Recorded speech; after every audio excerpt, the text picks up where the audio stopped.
7:31 a.m. Continuamos restableciendo la comunicación con el doctor en economía Arduino Tomasi, autor de un análisis, de una investigación de cifras relacionadas a muertes violentas en la década de 2007 a 2017. Estas cifras demostrarían que hubo un maquillaje, hubo un subregistro, hubo propaganda inclusive, que nos vende a los ecuatorianos una idea de aparente seguridad cuando la realidad era otra. Hoy el Ecuador está realmente preocupado por los niveles de inseguridad, por las cifras y datos que se exhiben diariamente por los organismos correspondientes, policía, Fuerzas Armadas, Fiscalía, etcétera, y esto transmitido por los medios de comunicación, obviamente. ¿Qué pasaba entonces entre el 2007 y el 2017 para que, existiendo, como se sugiere en este análisis, más de 7,000 muertes violentas, no se haya conocido públicamente y esto haya evitado esta sensación o esta percepción de inseguridad que tenemos los ecuatorianos cuando escuchamos, miramos, sentimos el embate de la delincuencia, de las muertes violentas en nuestro país? Esto nos afecta sobremanera en la percepción, esta palabra que ha sido motivo de debates en innumerables ocasiones por parte de ministros de gobierno de varios gobiernos pasados, pero sí, la percepción forma parte de ese ánimo que tiene el ciudadano luego de conocer cifras de víctimas mortales, de ataques de delincuentes a mansalva a ciudadanos transeúntes o enfrentamiento de bandas como vemos ahora por controlar territorio, etcétera, etcétera, etcétera. En fin, ese tema de percepción no se lo tuvo tan marcado como se lo tiene ahora en la actualidad y claro, lo que queremos es explorar esas causas. Una de ellas habría sido una suerte de subregistro, maquillaje o inclusive una suerte de propaganda del gobierno de Rafael Correa cuando estaba al frente, para ocultar, para maquillar estas cifras de muertes violentas. No sé qué pasa, pero vamos a intentar una comunicación telefónica con Arduino Tomasi, a ver si nos dice Milton cómo procedemos, por favor, con esta comunicación para poder desglosar los datos que ha arrojado esta investigación de el doctor en economía. La narrativa correísta, dice la revista Plan B, indicaba que desde la salida de la base de Manta en 2009, la tasa de homicidios por cada 100,000 habitantes cayó de 20,9 a 5,6 en 2016. Sin embargo, en el estudio de Tomasi se evidencia que a partir de la salida de la base de Manta, las muertes de intención no determinada empiezan a crecer. Ya tenemos la llamada. Por fin se solucionó este pequeño problema. Doctor Arduino Tomasi, bienvenido a Revista de Opinión Democracia. Le saluda Freddy Paredes. Le ofrecemos disculpas por los inconvenientes. Realmente no sabemos qué pasó, pero lo importante es que ya podemos establecer comunicación. Buenos días, bienvenido. Buenos días, Freddy. Sí, ya está solucionado el inconveniente del audio. Gracias por la invitación. A usted. He dado algunos datos como preámbulo de esta investigación, de este análisis cualitativo, cuantitativo que ha hecho usted durante una década respecto a las cifras de muertes en el país, no necesariamente asignadas como muertes violentas entre los años 2007 y 2017. ¿Qué es lo que encontró usted con este análisis? Y primero, permítame consultarle qué le motivó a hacer este análisis exhaustivo. Sí, comienzo con lo último. Este análisis empezó en enero, cuando hubo la toma de Tesis Televisión y hubo la declaratoria del conflicto armado interno. Ajá. Cuando ocurrió esta situación, El expresidente Rafael Correa intentó, digamos, deslindarse de cualquier tipo de responsabilidad política, mostrando un gráfico. Y ese gráfico que él mostraba era la evolución de la tasa de homicidios durante su gobierno. Y lo que él mostraba era que en su gobierno la tasa de homicidios había alcanzado mínimos históricos, que creo que son mínimos desde más o menos, al menos 1995. Entonces lo que yo intenté hacer fue replicar el gráfico. El expresidente, aparte de expresidente, es un PhD en economía, ¿no? Entonces, de un PhD a otro PhD, en especial en área cuantitativa, me tomo yo muy en serio cuando alguien me muestra un argumento cuantitativo. Lo asumió entonces, como un reto, digamos. Intentando replicar, quería verificar si es que era correcto. Intentando replicar ese gráfico, me encontré un par de columnas más allá del registro de funciones generales del INEC. Me encontré con esta figura misteriosa de Y10 hasta Y34. Entonces, buscando qué quiere decir esto, me encontré que quiere decir muertes violentas de intención no determinada. Y estas siglas MINT. ¿Perdón? Estas siglas MINT, digo.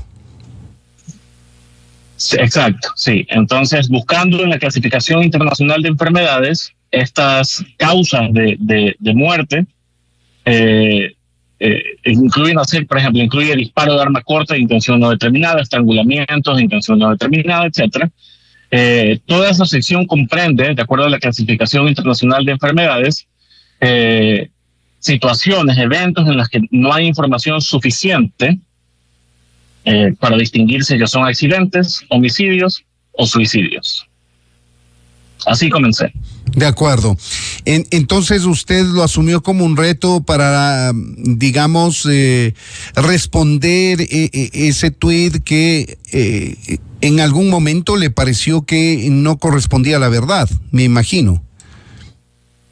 En realidad fue un poco más inocente. Simplemente comencé a replicarlo, porque ese es mi oficio, digamos. Me encontré con esta figura, y esta figura mostraba un comportamiento opuesto al de la cifra de homicidios.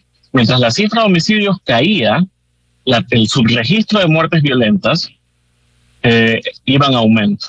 Fue tanto así que en el año 2014 hubo más muertes violentas de intención no determinada que homicidios.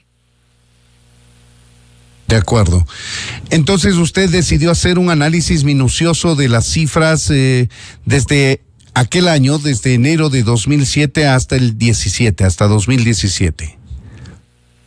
Exactamente, exactamente. De ahí, viendo simplemente, hay que comenzar un poco desde esto es como teoría del Estado 101, ¿no?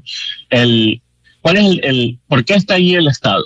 El Estado está allí, en cualquier parte del mundo, para precautelar los derechos de sus ciudadanos, de su población. Y el derecho quizás más básico es el derecho a la vida. Si es que hay un homicidio, para precautelar el derecho a la vida, el Estado tiene que investigar ese homicidio, porque de lo contrario significa que hay un asesino suelto y el Estado tiene que dar con ese asesino. En ese sentido, idealmente, lo que debería pasar con las muertes de intención no determinada, esa cifra debería tener un valor de 0.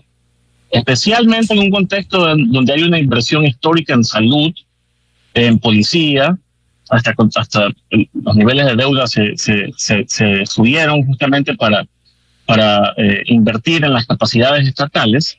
Esa cifra debería ser 0, pero no solo que no es 0, sino que es mayor a la cifra de homicidios.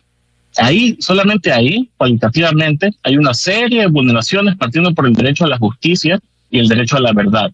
Porque una muerte violenta que se la clasifica como de intención no determinada, no se la investiga como homicidio. Porque se supone que no se sabe si son homicidios, suicidios o accidentes. Uh-huh. Solamente ahí hay una grave vulneración de derechos humanos. como el derecho a la justicia y el derecho a la verdad. Vamos a ver, ¿y cómo usted llegó a establecer de que hay una suerte de subregistro de las muertes realmente provocadas por violencia o un maquillaje en las mismas, si es que se lo quiere ver así, o una mentira deliberada, si usted quiere, porque las cifras no corresponden a la realidad? Sí, como investigador cuantitativo, cuando uno tiene un indicador que está fluctuando en el tiempo, a veces sube, a veces baja, uno lo que intenta hacer es buscar cuáles son las causas de las cosas. Para intentar entender cómo fluctúa en el tiempo esta tasa, pensé, porque estas muertes son disparos, armas cortas, intención no determinada, estrangulamiento, etc. Entonces pensé si es que yo podía explicar la fluctuación de este indicador con las incautaciones de cocaína. En el sentido de que cuando se incauta menos cocaína, yo lo podría entender como una disminución de esfuerzos antinarcóticos. Entonces, efectivamente, lo que encontré fue que cuando baja la incautación de cocaínas, esta cifra aumenta. Y cuando las incautaciones de cocaína suben, esta cifra disminuye. Solamente ahí hay alertas rojas. Pero no solo eso. Cada vez que caen las incautaciones de cocaína, que para mí son una disminución de esfuerzos antinarcóticos, estas muertes aumentan. ¿Dónde aumentan? Esa fue la siguiente pregunta que me hice. Estas muertes, en principio, no hay información para distinguir si son accidentes, suicidios u homicidios. Supongamos que son accidentes. Si son accidentes, uno esperaría ver que no se concentren, por ejemplo, de manera espacial. Uh-huh. ¿Verdad? Porque son accidentales, deberían estar más o menos uniformemente. Porque ya sería demasiada coincidencia que muera tanta gente en un perímetro determinado. Exactamente. Por accidente, digo. Entonces lo que yo veo es que cuando caen las incautaciones de cocaína, estas muertes suben. ¿Y dónde suben? En la frontera con Colombia. Y se concentran provincias juntas. Toda la parte de Esmeraldas, Imbabura, etcétera. Todo eso, ahí las muertes vienen de ahí. Se concentran espacialmente. Entonces, la definición de este tipo de muertes es que no hay información disponible suficiente para distinguir entre accidentes, suicidios u homicidios. Si se me concentran espacialmente, no pueden ser accidentales. Inclusive tengo un test de placebo donde utilizo las muertes por ejemplo, de tránsito y muestro ahí que lo que vemos justamente es una distribución uniforme a lo largo del Ecuador. No, pero estas muertes se concentran en la frontera con Colombia y concentran provincias juntas. Entonces, podemos eliminar accidentes. Nos quedan dos opciones, suicidios u homicidios. Supongamos que son suicidios. ¿Cuál es el vínculo entre cuando caen las incautaciones de cocaína, la gente se comienza a suicidar por algún motivo masivamente en la frontera con Colombia? No hay un vínculo aparente ahí. No tiene sentido. La explicación más sencilla es que son homicidios vinculados al narcotráfico. Esa es su conclusión, entonces, luego de hacer este análisis de las cifras que se venían exhibiendo en años pasados. Ahora, ¿usted hizo solamente este análisis cuantitativo y también cualitativo para poder discriminar o profundizó un poco más y llegó a establecer si es que hubo una acción deliberada para calificarles de esa manera a aquellas muertes que ha redundado, digamos, en la desorientación del país? Porque cuando un país no tiene información, no tiene datos, no tiene cifras, se desorienta, no sabe qué es lo que está pasando. Exactamente. La política que yo establezco estadísticamente es el evento de la salida de la base de Manta. Todo mi análisis estadístico, digamos, en sí, se gira en torno a la salida de la base de Manta.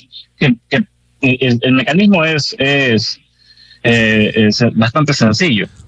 Es como que te quiten, es un shock externo, digamos. Hay una base de mantas con sus radares Es como, imagínense que usted tiene que administrar en su casa un presupuesto y yo le quito una parte de su presupuesto. Uno esperaría que eso tenga efectos. Entonces todo gira en torno a la salida de la base de Manta. Algo pasó cuando salió la base de Manta.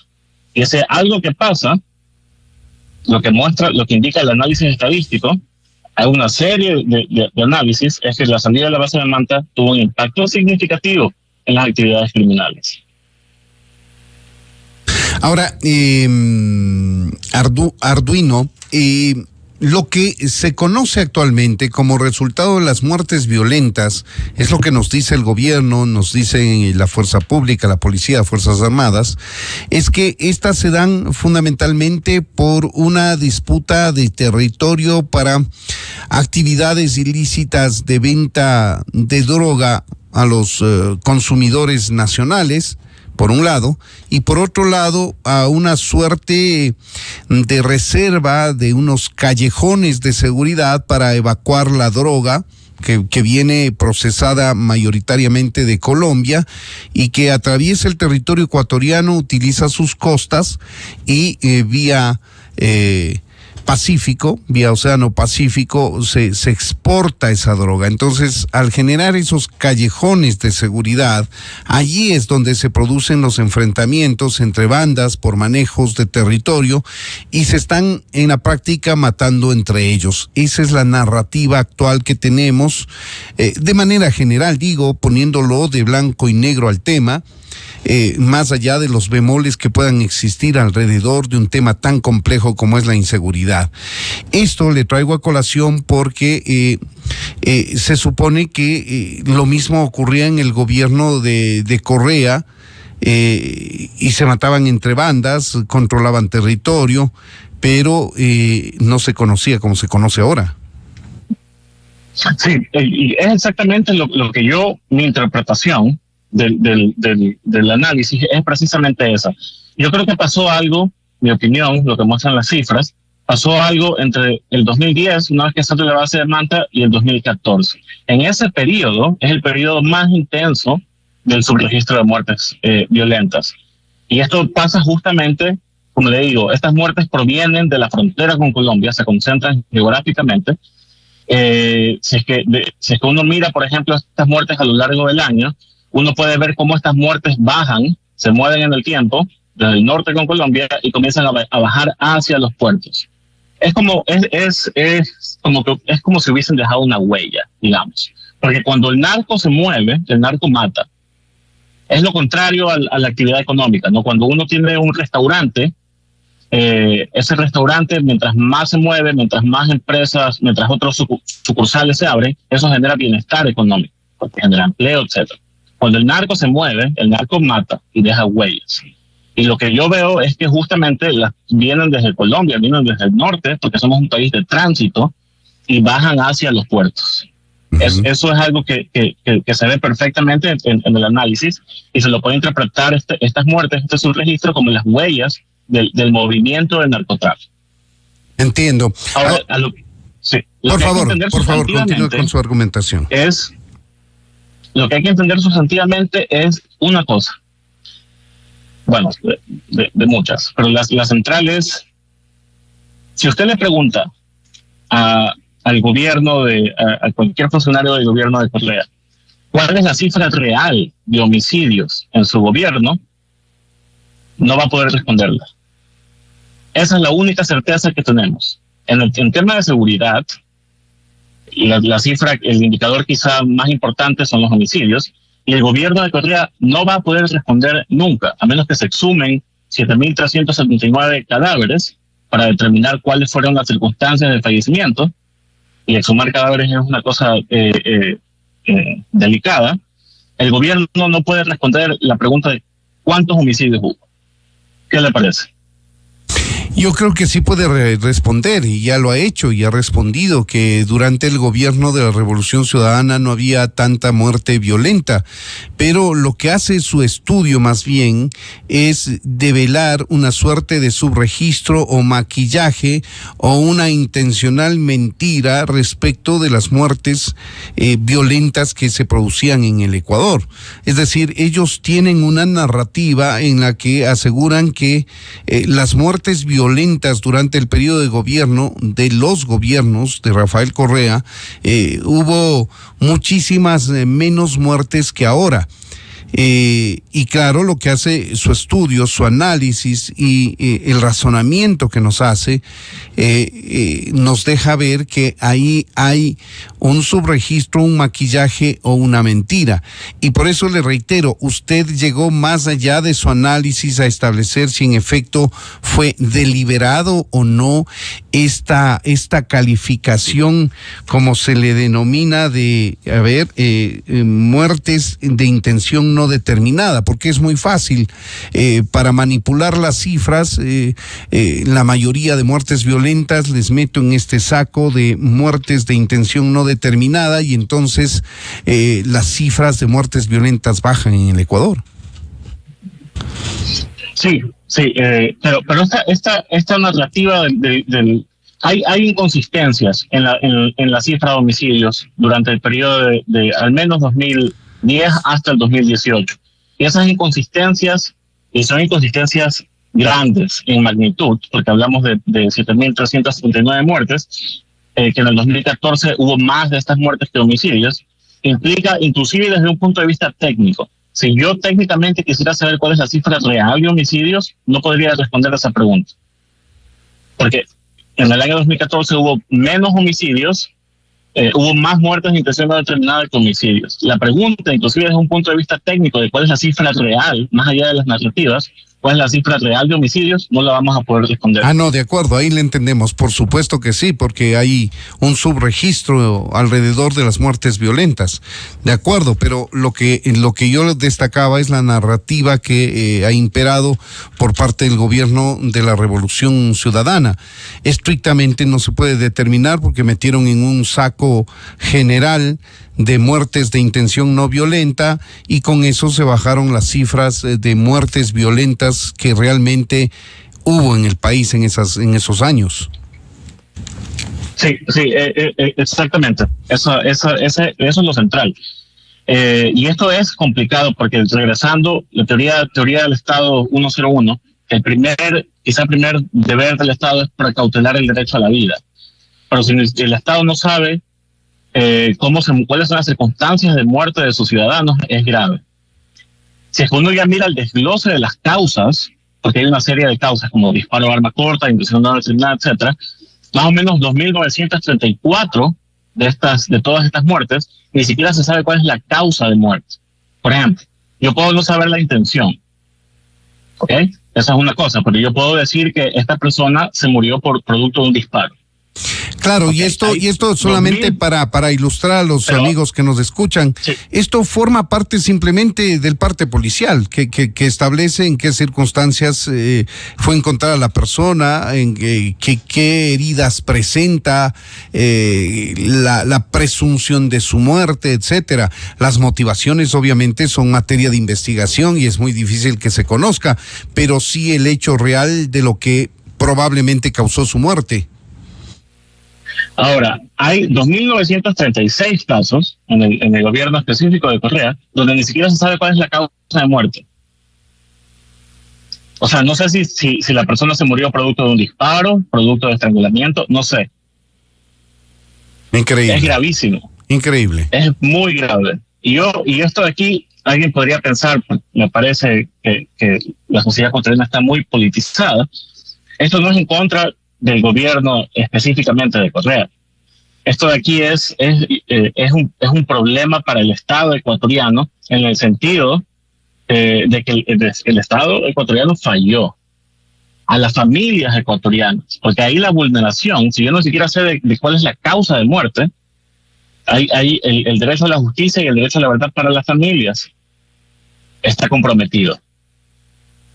De acuerdo. La consulta es si usted piensa que esto fue intencional o fue una omisión por negligencia, por incapacidad.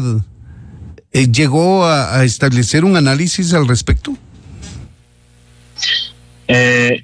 Yo, dado que las muertes se concentran geográficamente, cada vez que caen las incautaciones de cocaína y se concentran primordialmente en la frontera con Colombia, y eso implica que puedo descartar que sean accidentes y me quedan suicidios u homicidios, yo pienso que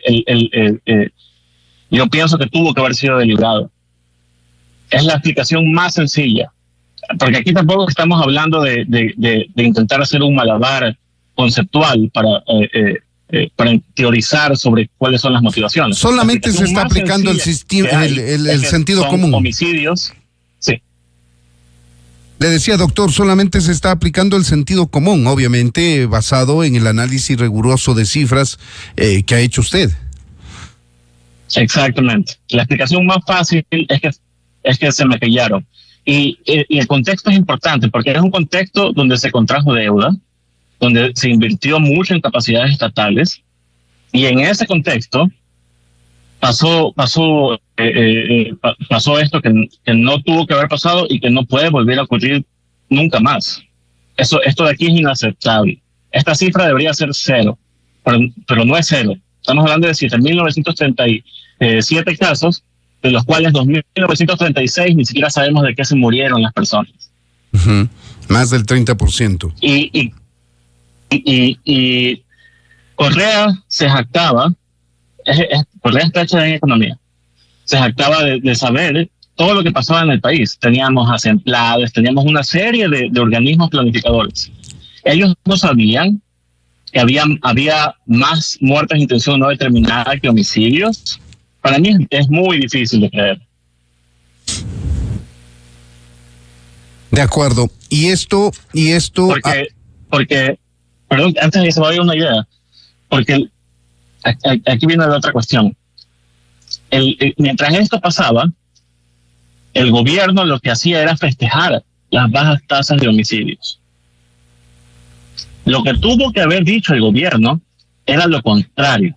Era decir, ciudadanos, tenemos un problema de pericias médicas, pericias forenses. Hay un problema. El problema es tan grande que tenemos más muertes de intención no determinada que homicidios, como fue en el año 2014. Pero eso no fue lo que hizo el gobierno. El gobierno dijo lo contrario, festejó esa baja tasa de homicidios, cuando tuvo que haber hecho exactamente lo contrario. Es muy preocupante. Claro, y eso le sirvió para la narrativa de que el Ecuador era uno de los países más seguros de América Latina o del continente americano, que hasta ahora lo dicen. Lamentablemente, con el análisis de cifras, datos, como lo está haciendo este momento Arduino Tommasi, digo públicamente porque ya viene trabajando desde hace algunos meses atrás, se logran evidenciar una mentira que se ha dicho 1000 veces. Se logra evidenciar maquillaje de cifras que da como resultado un número totalmente diferente a la realidad. Pero lo que es más grave aún es que el país se queda sin una memoria histórica, le queda debiendo a los ciudadanos, como dice el doctor Arduino Tommasi, en su condición de Estado, de garantizar el derecho a la vida de los ciudadanos, no tener la capacidad ni siquiera de decirle por qué murió, a causa de qué murió esa persona, porque en las cifras simplemente no consta eso, y seguramente no consta por intereses políticos, intereses de armar un relato, una narrativa que nos venda a los ecuatorianos una aparente seguridad que no la teníamos. En fin, queremos agradecerle al... Es una violación a los derechos humanos. Por supuesto que sí. Los derechos humanos no solamente es el derecho a la vida, también es el derecho a la justicia y a la verdad. Y hay una vulneración masiva de esos derechos, de derechos a la justicia y el derecho a la verdad.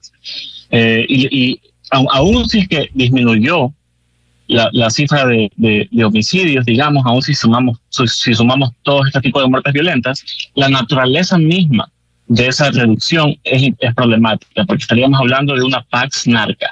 Si la naturaleza de la seguridad es una alianza con los cárteles de narcotráfico, bueno, pues quizá en el largo plazo vamos a tener los problemas que estamos viendo hoy. ¿Qué quiere decir esta pax narca, doctor Arduino? Esta pax narca es la forma en que estoy intentando entender lo que pasó aquí, y lo que yo veo es un gobierno en alianza con los cárteles del narcotráfico. Tanto así que el gobierno está dispuesto a maquillar las cifras de homicidios o las muertes violentas vinculadas al narcotráfico. ¿Por qué el gobierno tendría incentivos de maquillar ciertas muertes violentas? Bueno, si es que estas muertes violentas ocurren, las que están maquillando, cada vez que caen las incautaciones de cocaína y se concentran geográficamente en la frontera con Colombia, bueno, quizá el incentivo por preferencias reveladas, ¿por qué habría de maquillarlas? Bueno, quizás porque viene del narcotráfico. Entonces vamos a llegar aquí a una alianza con los cárteles del narcotráfico. Voy a intentar guardarme mis espaldas, maquillando las cifras de homicidios, y esa es la naturaleza cualitativa de este ejercicio cuantitativo.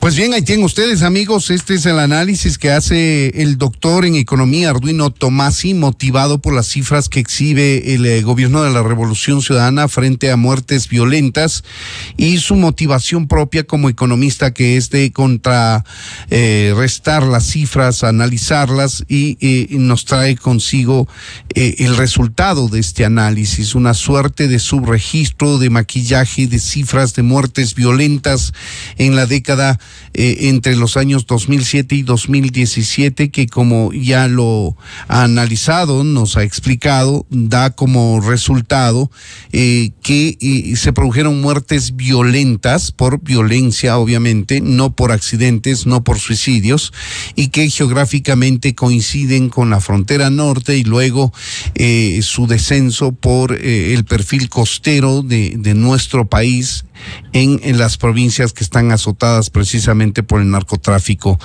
en el Ecuador. Queremos agradecer al doctor en economía Arduino Tomasi por habernos atendido. Doctor, muchas gracias, que tenga buenos días. Muchas gracias, buen día. Son las 8:03 a.m. Esta es la revista de Opinión Democracia. Vamos a hacer una breve pausa y enseguida estaremos analizando el tema del la denuncia en contra del presidente Daniel Noboa ante el Tribunal Contencioso Electoral por violencia política, denuncia que fue formulada por la vicepresidente Abad y que ya ha sido admitida a trámite por uno de los jueces electorales. Volvemos con este tema en instantes, amigos, no se vayan. 8:03 a.m. Esta es la revista de Opinión Democracia, seriedad y credibilidad en todas partes. Inicio de espacio promocional y publicitario. Detrás de cada jugada hay un esfuerzo que nadie ve. Darlo todo desde el primer